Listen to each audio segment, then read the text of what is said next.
Take Back Your Health Now, episode 71. You're listening to the Take Back Your Health Now podcast, the show that interviews the top doctors, athletes, trainers, and entrepreneurs to help you find the holy grail of health. Now here's your host, Dr. Dan Margolin.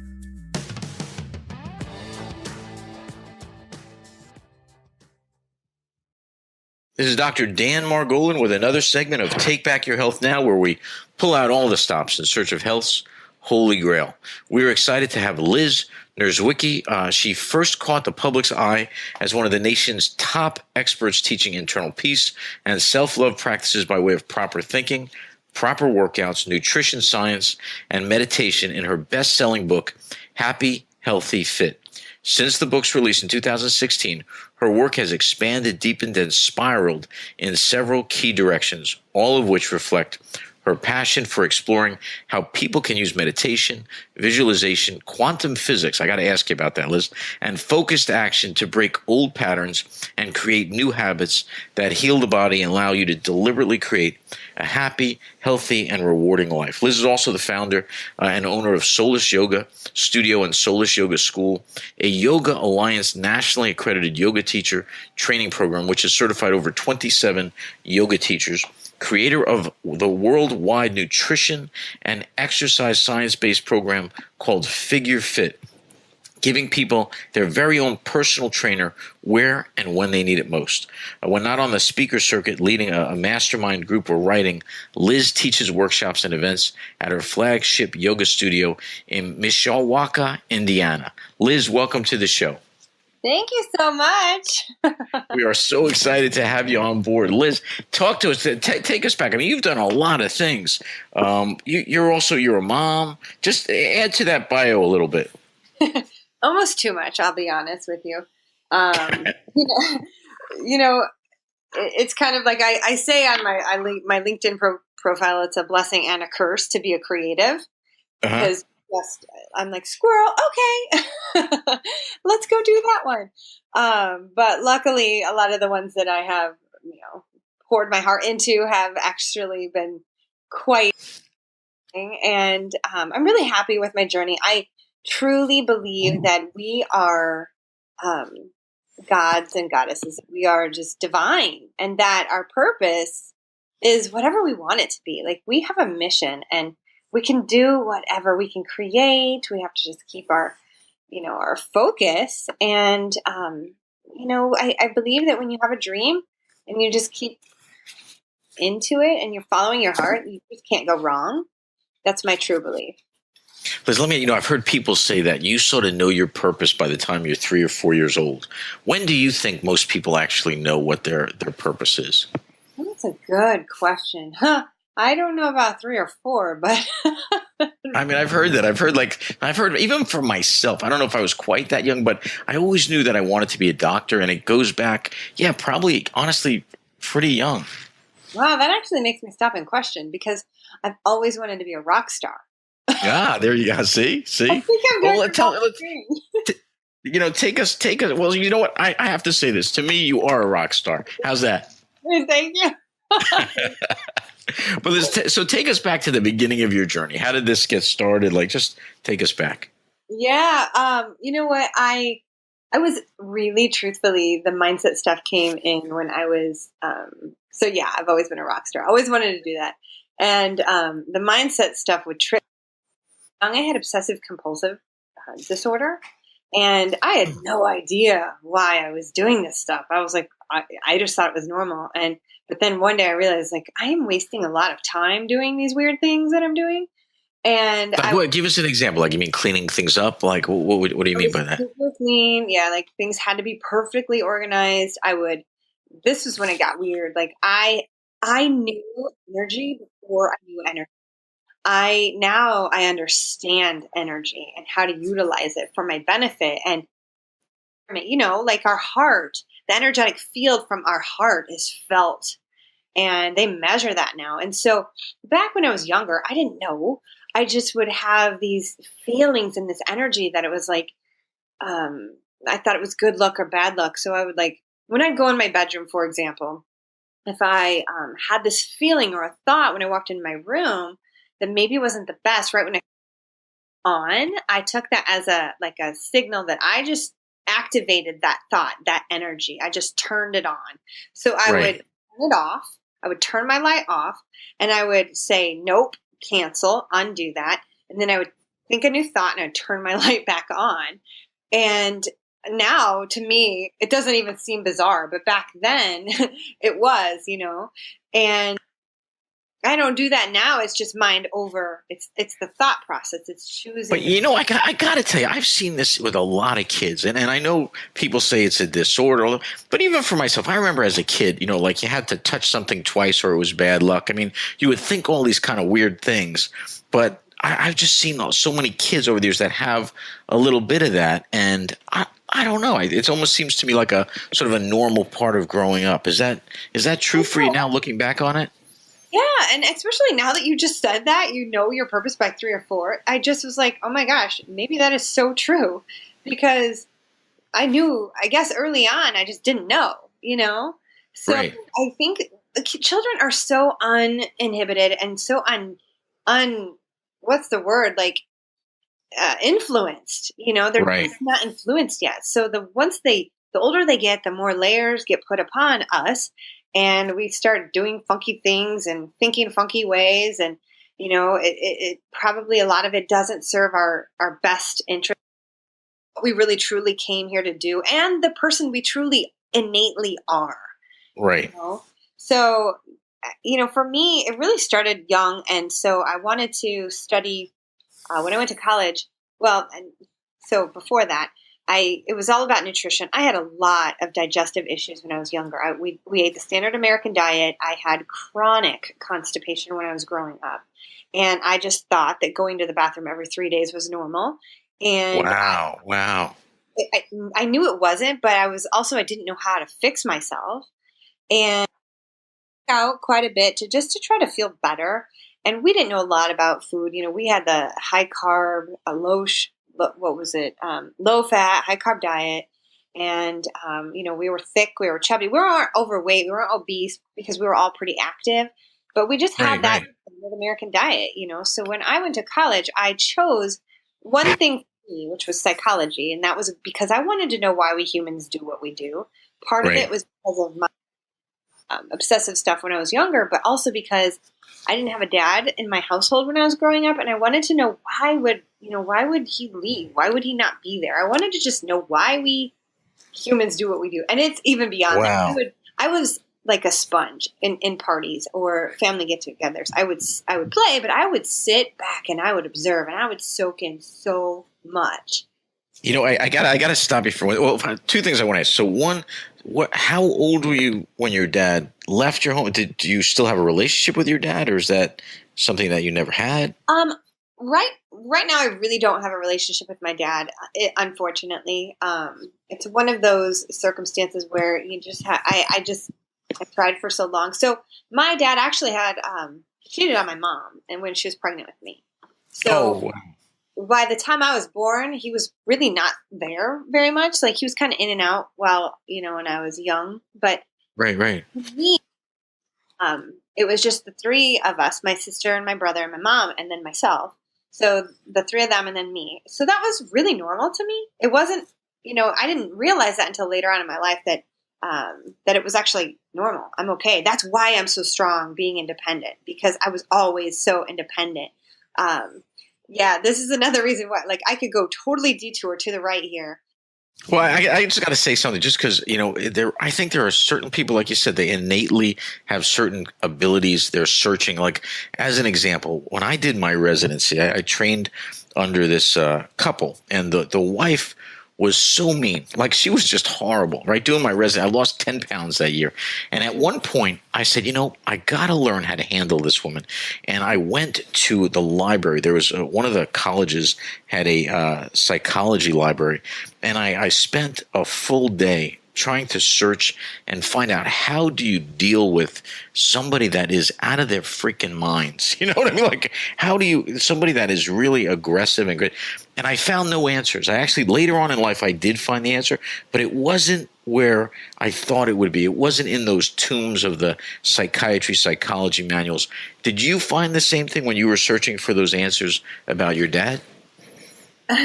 No, and it wasn't even that. It was really just like I learned a ton in psychology. I did get an undergraduate in it, but you don't really learn it there. You learn it in life experiences. Right. So I cut you off, but go ahead. So you started doing the research and then where did it go from there? Well, so yeah, So yeah, that's when my dad left. I was one, and then so I grew up in a single parent home, and that's what was normal to me. That's what I knew. And my dad, I would see him every now and then. That's a whole other story. But looking back, I know that really helped me to become a very independent person who's really strong. That's my strength. I'm very good on my own, and so I got into the working world. I did nutrition science. I actually wanted to be a doctor. I was going to be an eye doctor. So I was and then also psychology. And then once I really did all my nutrition science, biology, chemistry, I got to a place where I just it clicked. I was at a really good school for business. And I thought, you know what if I don't want to be an eye doctor? What if I just don't want to be in a room all the time? And I just kind of want to have a little bit more freedom. So I decided, and almost too late to where I was going to have to do a lot more schooling, to switch to the IU Business School, the Kelley School of Business. And wow, I did that. So then I played catch up. I did summer school.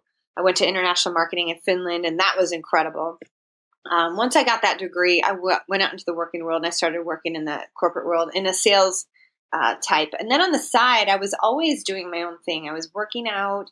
I immediately, I left my state. I went to a place all by myself, about 6.5 hours away from my hometown. And I was just like, all right, I'm going. I'm going to start my life. Here I go. And I was working, and I was like, okay, got to find a gym. And I went in college, I would lift weights because I saw one of my friends doing it and made her body incredible. So I was like, I'm hooked. Game on for that. Right. And I was always kind of a runner. I was a sprinter when I was younger, and also very much into dancing. And, so the weightlifting thing worked, and I stuck with that my whole life. And really on the side, I worked with friends and family members who knew that I knew nutrition, and then they saw that I was really building a body that was quite amazing. It just, my thing was always look good naked, feel amazing. That's what I did. Right.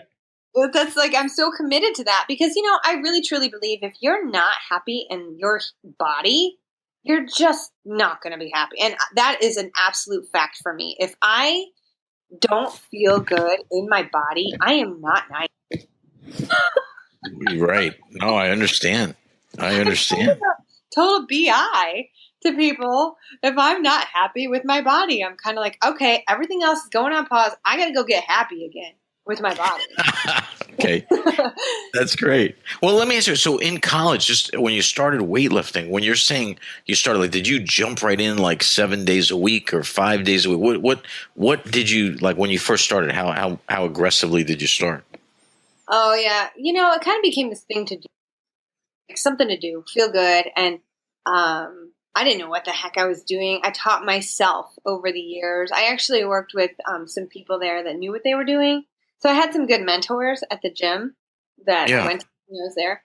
And one of them ended up moving. He did fitness competitions. He trained people for fitness competitions. I never had him train me, but he trained me in terms of how to lift the weights. And that was really good because I always knew, from the get-go how to do it. And kind of probably doing not heavy enough weights in the beginning. And once I really started to understand muscle and how important it is and the power of it, I started to lift a lot heavier. Wow. And how important to you is the form that you're doing it, right? Because I could see somebody increasing the weight and injuring themselves because their form is out. I'm glad you said that, because I say a lot heavier, but I just mean on things like biceps and triceps. And I am not about ego. I'm not about going in and being like, let's go squat 500 pounds or deadlift 500 pounds. That's not me. Form is everything. It's everything.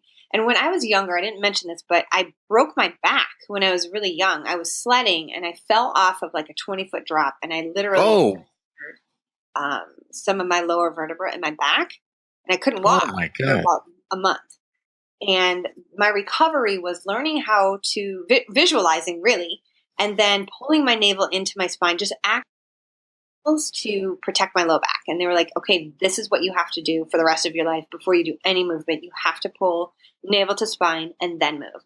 And I've actually created a program called Broken Back to Six Pack because of the training that I went through. And it helped me. And I know I see people out there with, massive stomachs and back issues. And I want to help with the world because I know I can. Well, let me ask you, what percentage, just from your perception, what percentage of back issues, injuries like that, do you believe you could help with the proper workout, proper nutrition? Oh my gosh, so many. One of my clients on my online fitness program called FigureFit, he was having degenerative, I don't exactly remember the name of it, but his low spine was collapsing in on itself. And he basically was, he was active in high school. He graduated. He went into the working world, and he would drink and eat and sit on the couch and watch TV. He wasn't active. So his spine literally at 38, 39 started to collapse in on itself. And he was huge, massive gut, obese. He ended up having to have surgery, spacers put in his low back. He had his lumbar fusion is what happened, and spacers put in. And oh my God, eyeballing my program saying, I want to do it. I want to do it. I want to do it. And honestly, in the beginning, oh boy, is he going to be able to? How am I going to support him through the web and not being one-on-one with him? That was my concern. I'm like, I will help you do whatever I can to help you. And he was like, okay, I'm going to do it. And so he signed up for this 90-day program that I had. And the first, month, he couldn't do anything because he was still in rehabilitation.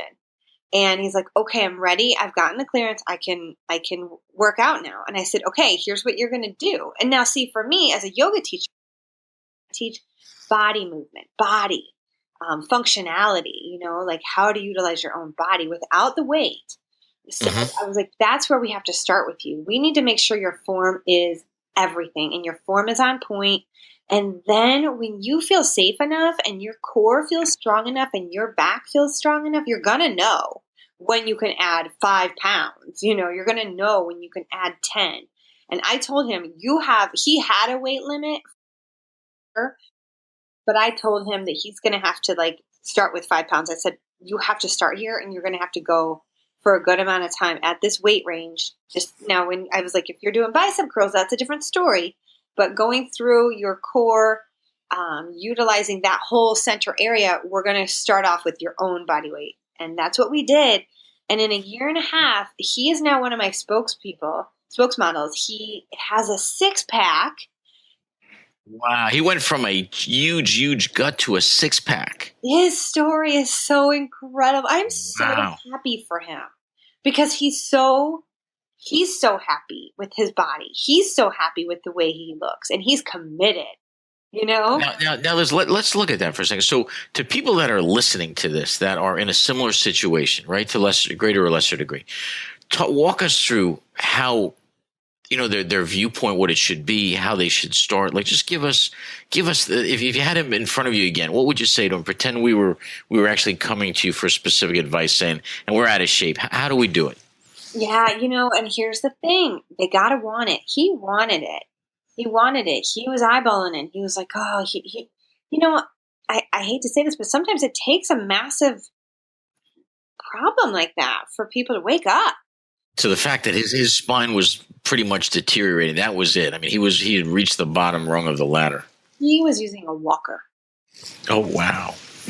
39 years old. And his dad was helping him get around. It was bad. And so there's a lot of people who basically, here's my thing. Like, if you find yourself in that situation, you've got a big gut and you're not moving, you're not active, you don't need to get to the point where he got. You don't need to get to the point where you're going to have back surgery, because then it's just, you have to deal with that for the rest of your life. There is preventative measures. So what I would say to somebody is, don't let yourself get there. The thing is, belief, or laziness. So people have to get a why. They really have to have a purpose that they're going for, and a reason that they're really putting in the effort and building up that story about who do they want to be? What do they want to look like?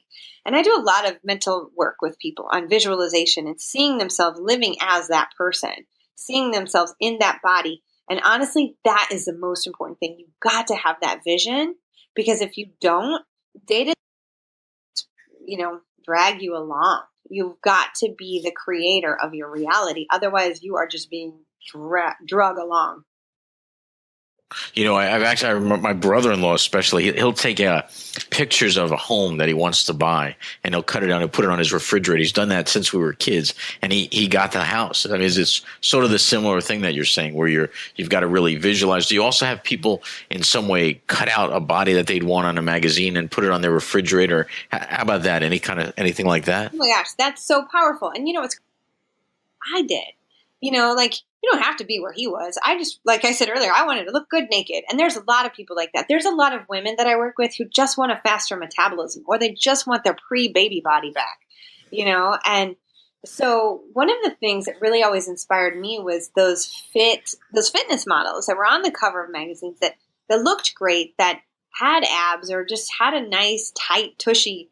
And I would make vision boards, and I have, fitness models inspired me. So I would put their picture. Sometimes I would even put their picture in my cabinet where all the junk food was that we had in my house, so that if I opened the cabinet, I would see this hanging picture of a fitness model going, "Don't you even think about it."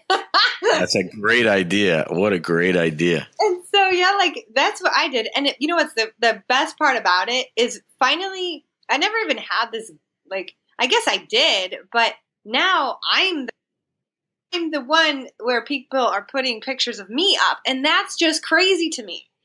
That is why. Liz, do you have a picture of yourself by your candy counter? Or? I've actually put a picture of my abs on my phone when I'm doing some sort of cut, or I've got a upcoming photo shoot or something, or maybe I'm just kind of like, I don't have a set goal. I'll put that on my phone so that every time I pick up my phone, I see my abs, and I'm like, you better keep yourself focused here, girlfriend. So wow, that's powerful. That's powerful. Well, let me ask you, how does the motivation, totally got that. How about diet? Like, how do you coach somebody in terms of what they should be eating?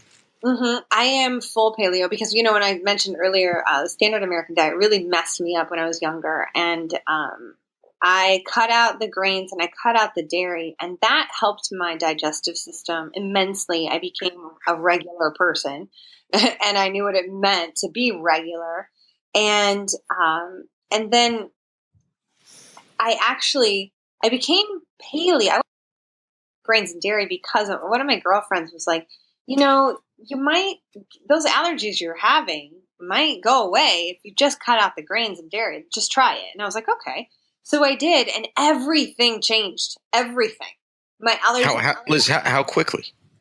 I can't say exactly, because I would say in less than a year. Because every year I would get the worst allergies in my eyeballs. They would get red and itchy. And I would always have to have eye drops. I would always have to do that Nasonex nasal spray.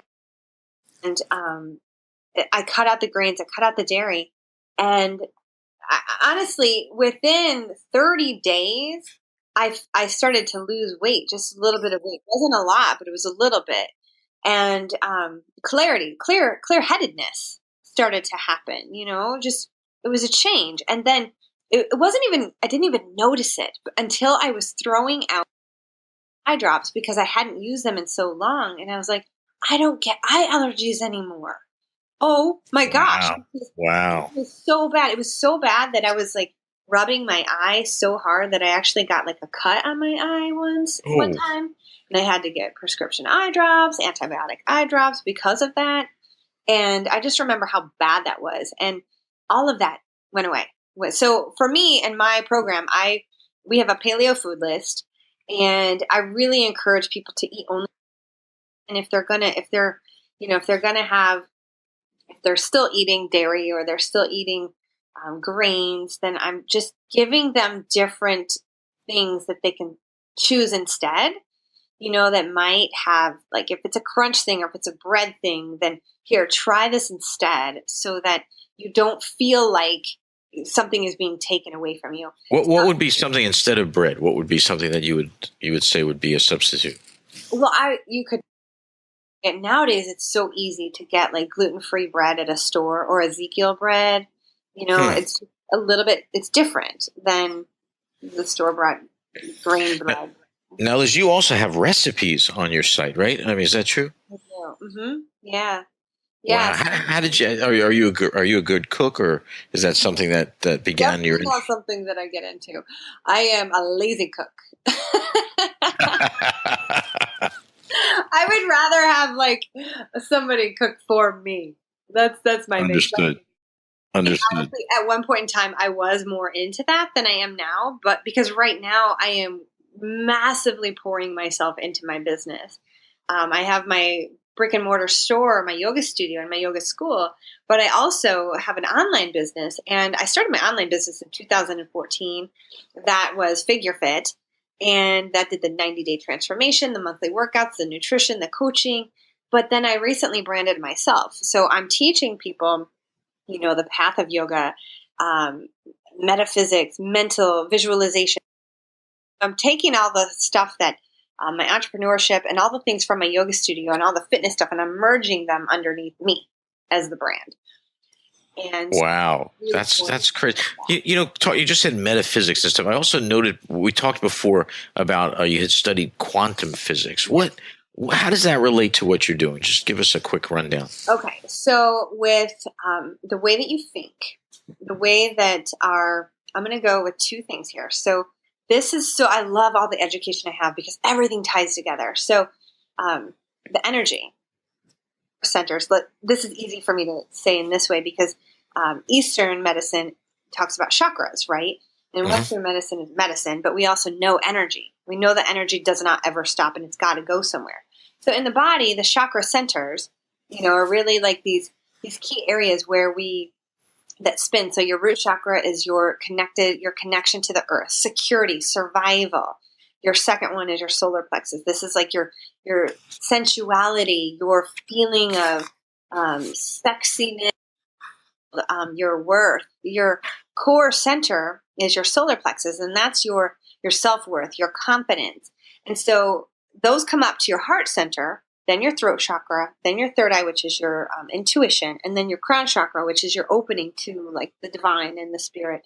Now, when we are younger, when we're growing up and we're forming all of these addictions and these attachments. So let's say massive happens when you're younger. Those are stored in your lower three chakra centers. So if it's you feel as a child that you're not good enough or you're unworthy because maybe your parents never spent time with you, that's going to be right at your solar plexus. You're going to feel like you want to throw up when you're feeling rejected or when you're feeling unworthy. You're going to get that hit right at your solar plexus, okay?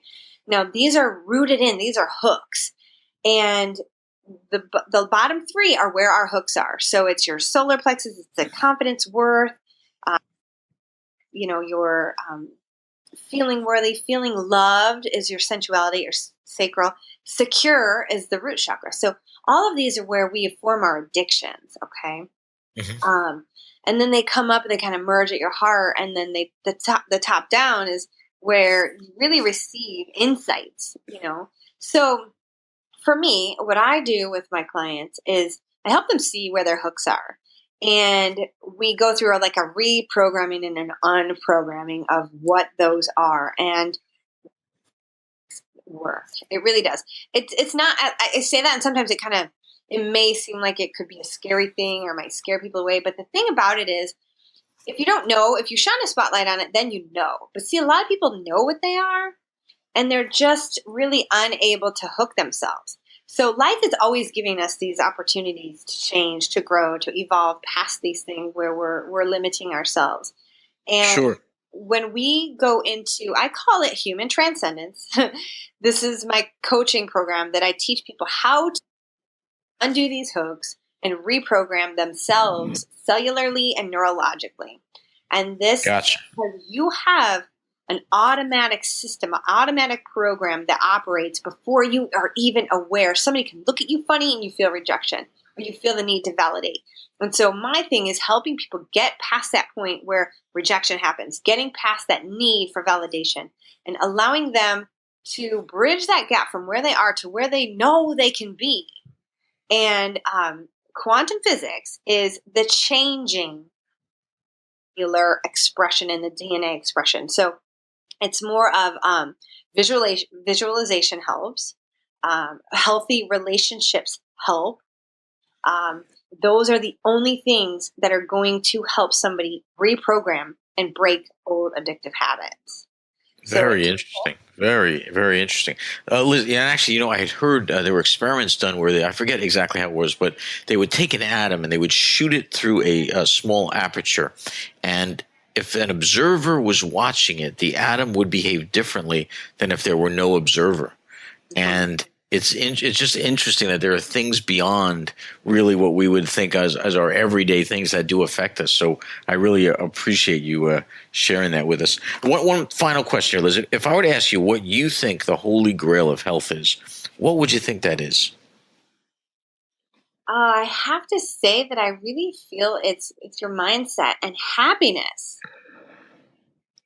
Us aligning with our thoughts consciously, choosing to align with happy, choosing to stay because honestly, if we're not happy, it starts with a thought and then it goes into a feeling. And a lot of people think it's a feeling first, but it's not. It's a thought. So once you are aware, once you, maybe meditation helps, or maybe just stillness helps. Awareness is key. So once you figure out like what trips, you have more awareness around it, and you can choose faster. You can choose better thoughts faster. And You think you can get up in a day and just say, because I've done this where there's days where I get up and I'm a little bit in a little bit of a pissy mood, if you would, and I just say, you know what, I'm going to make this a great day. I'm actually going to, and I can actually change that mood. Do you find that people are capable of doing that once they recognize that they can? Oh, absolutely. And what does it really is a new physiological response. So get up. Right. Get out of the environment you're in and go change your physiological state of being, because it will change your mindset. Liz Nierzwicki, thank you so much for being on the show. How would people get in touch with you if they want to know more about you? They can go to one of two websites. I know my name's kind of hard. It's liznierzwicki.com. And or if they want to go to the fitness program online, it's FigureFitLife.com. Liz, thank you so much for being on the show. You're awesome, and I really appreciate it. Thank you so much for having me. It was such a pleasure talking to you. Thank you. This episode is sponsored by New Jersey Foot and Ankle Center in Oradell, New Jersey. Remember, when you have a foot problem, you've got a foot doctor in the family. Weekend and evening appointments are available. Call us at 201-261-9445. Once again, that's 201-261-9445. Thanks for listening. Check out the show notes over at drdanspeaks.com. If you're loving the show, head over to iTunes and leave us a review, and we'll catch you next time.